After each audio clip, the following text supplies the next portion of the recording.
Bismillahirrahmanirrahim. Assalamualaikum warahmatullahi wabarakatuh. Kami dari kelompok 10 yang beranggotakan saya sendiri, Erlina Wulandari, Emi Huriyatun Nadhiroh, dan juga Vina Listia Firdani.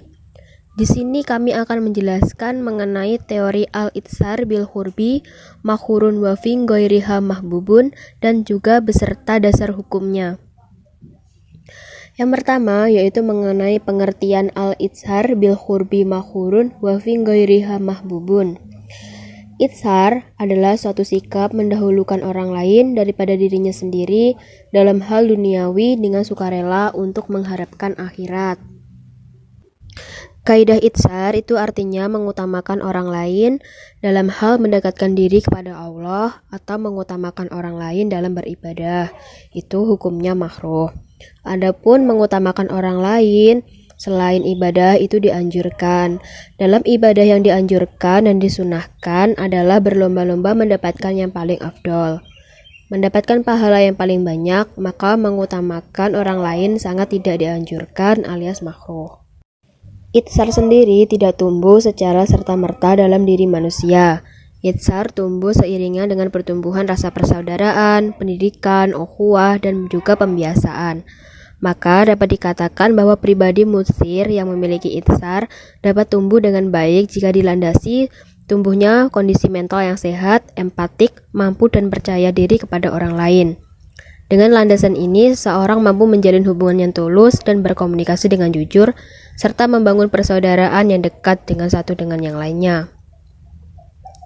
Sebab hanya dengan kondisi psikologis dan tingkat pemahaman tersebut, seseorang mampu mencapai puncak persaudaraan, yaitu itsar, yang ditandai dengan kerelaan bekerja sama, menolong, dan berkorban untuk orang lain dengan tulus tanpa mengharapkan imbalan dari sesama, tetapi meniatkan dengan ikhlas hanya untuk Allah Subhanahu wa Ta'ala. Selanjutnya, dasar hukum al-itsar bil qurbi mahruhun wa fi ghairiha mahbubun.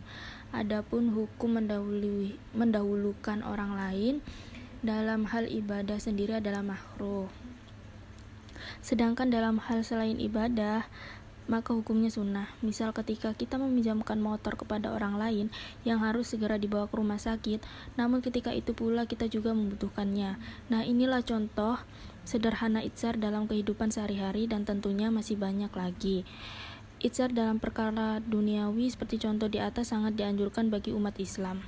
Allah menyenangi perkara tersebut. Kaidah ini didasarkan pada ayat 9 surat Al-Hasyr yang berbunyi, Bismillahirrahmanirrahim, wa yusiruna ala anfusihim walau kana bihim khasasah wa may yuqa syuha nafsihi faulaika humul muflihun. Dan mereka mengutamakan orang-orang muhajirin atas diri mereka sendiri, sekalipun mereka dalam kesusahan. Dan siapa yang dipelihara dari kekikiran dirinya, mereka itulah orang yang beruntung. Padahal ibadah, contoh itsar, yaitu apabila seseorang memiliki air wudhu yang hanya cukup untuk dirinya saja, maka ia tidak diperkenankan memberikan air itu pada orang lain, agar orang lain bisa berwudhu sementara dirinya tayamum. Kaidah al-itsar memiliki banyak furu atau cabang, tidak hanya berimbas pada kemahruhan dan keharaman. Ada kalanya kita wajib, mubah atau sunnah dalam perihal mendahulukan kepentingan orang lain atas diri sendiri. Contoh kecil al-itsar yang berimplementasi menjadi suatu hal yang wajib, yaitu memberi minum orang haus, sebagaimana disebutkan oleh Syekh Abdul bin Sulaiman al-Zarhazi dalam syarah Nazam al-Faraid al-Bahiyah. Selanjutnya akan saya jelaskan mengenai pengaplikasian itsar dalam hukum Islam.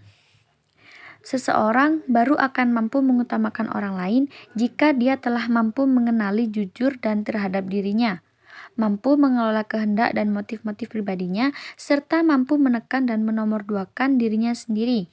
Proses ini secara psikologis bukanlah suatu proses dan tahapan perjalanan yang mudah. Oleh karena itu, wajar jika itsar diposisikan sebagai puncak ukhuwah, mengingat tindakan mengutamakan orang lain tidak ada landasannya kecuali diawali tumbuhnya perasaan persaudaraan, rasa semenanggungan, dan memerlukan pula landasan empati yang kuat. Dalam Al-Quran sudah jelas disebutkan bahwasannya hukumnya wajib mendahulukan orang lain dalam kebaikan, wajib menolong urusan orang lain selama itu dalam koridor kebaikan. Akan tetapi, itsar bisa menjadi makruh hukumnya ketika diaplikasikan dalam hal ibadah. Contohnya, jika seseorang memiliki air yang hanya cukup untuk berwudu hanya untuk dirinya sendiri, maka ia tidak boleh memberikan air itu pada orang lain agar orang lain bisa berwudu sementara ia tayamum. Yang disunahkan adalah dia menggunakan air itu untuk berwudu, biarkan orang lain tayamum, kecuali jika ada orang lain yang membutuhkan air tersebut untuk minum. Karena orang tersebut kehausan, maka ia sebaiknya memberikan air itu padanya dan ia bersuci dengan tayamum.